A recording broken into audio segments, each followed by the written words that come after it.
शेर बहादुर देवबा ने बीते साल जुलाई में जब नेपाल की कमान संभाली थी, तभी से ये अनुमान लगाए जाने लगे थे कि उनके दौरे में भारत से दोस्ती बढ़ेगी। उनसे पहले पीएम रहे केपी शर्मा ओली को चीन का करीबी माना जाता था, जबकि देवबा सभी देशों के साथ समान रिश्तों के पक्षधर रहे हैं। इसके अलावा भारत से उनकी करीबी भी रही है। एक साल पहले बेहतर रिश्तों के लिए लगाए गए कयास अब सही साबित होते दिख रहे हैं और इसमें भारत के पीएम नरेंद्र मोदी की अहम भूमिका है। पीएम मोदी आज बुद्ध पूर्णिमा के मौके पर नेपाल के दौरे पर रहे। इस दौरान उन्होंने महात्मा बुद्ध के जन्म स्थान लुम्बिनी में नेपाल पीएम शेर बहादुर देवबा के साथ मुलाकात कर महामाया मंदिर में पूजा अर्चना की। बाद में लुम्बिनी में एक जनसभा को संबोधित करते हुए पीएम मोदी ने कहा कि नेपाल के बिना तो हमारे राम भी अधूरे हैं। उन्होंने कहा कि आज अगर भारत में राम मंदिर बन रहा है तो नेपाल के लोगों को भी खुशी होगी। भारत के लोगों ने हजारों सालों से नेपाल को आस्था के साथ देखा है।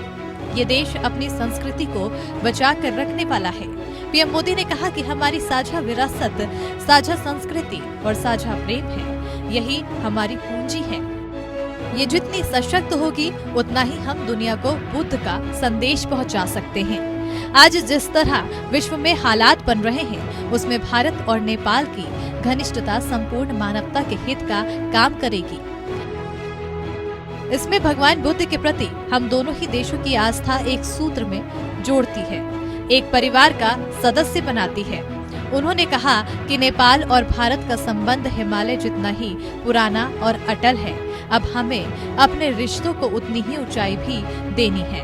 ये साझी विरासत, ये साझी संस्कृति, ये साझी आस्था और ये साझा प्रेम, यही हमारी सबसे बड़ी पूंजी है।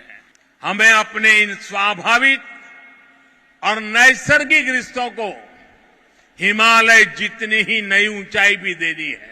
पीएम ने नेपाल दौरे के लिए बुद्ध पूर्णिमा का ही दिन चुना। दरअसल प्रतीकों के जरिए बड़े संदेश देने में माहिर पीएम मोदी जानते हैं कि महात्मा बुद्ध कैसे नेपाल और भारत की साझा विरासत है।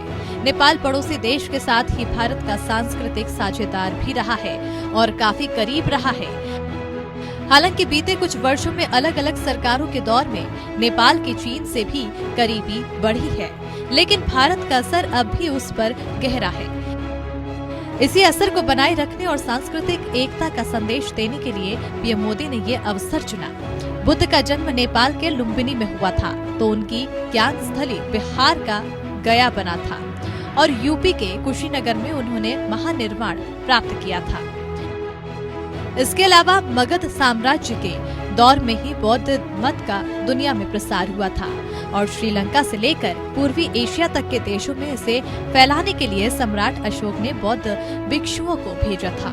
इसी प्राचीन विरासत के जरिए भारत और नेपाल मौजूदा वैश्विक सियासत में करीब आने की कोशिश कर रहे हैं। पीएम मोदी ने पिछले साल अक्टूबर में कुशीनगर इंटरनेशनल एयरपोर्ट का भी उद्घाटन किया था, जिसे बुद्ध सर्किट के लिए अहम माना जा रहा है।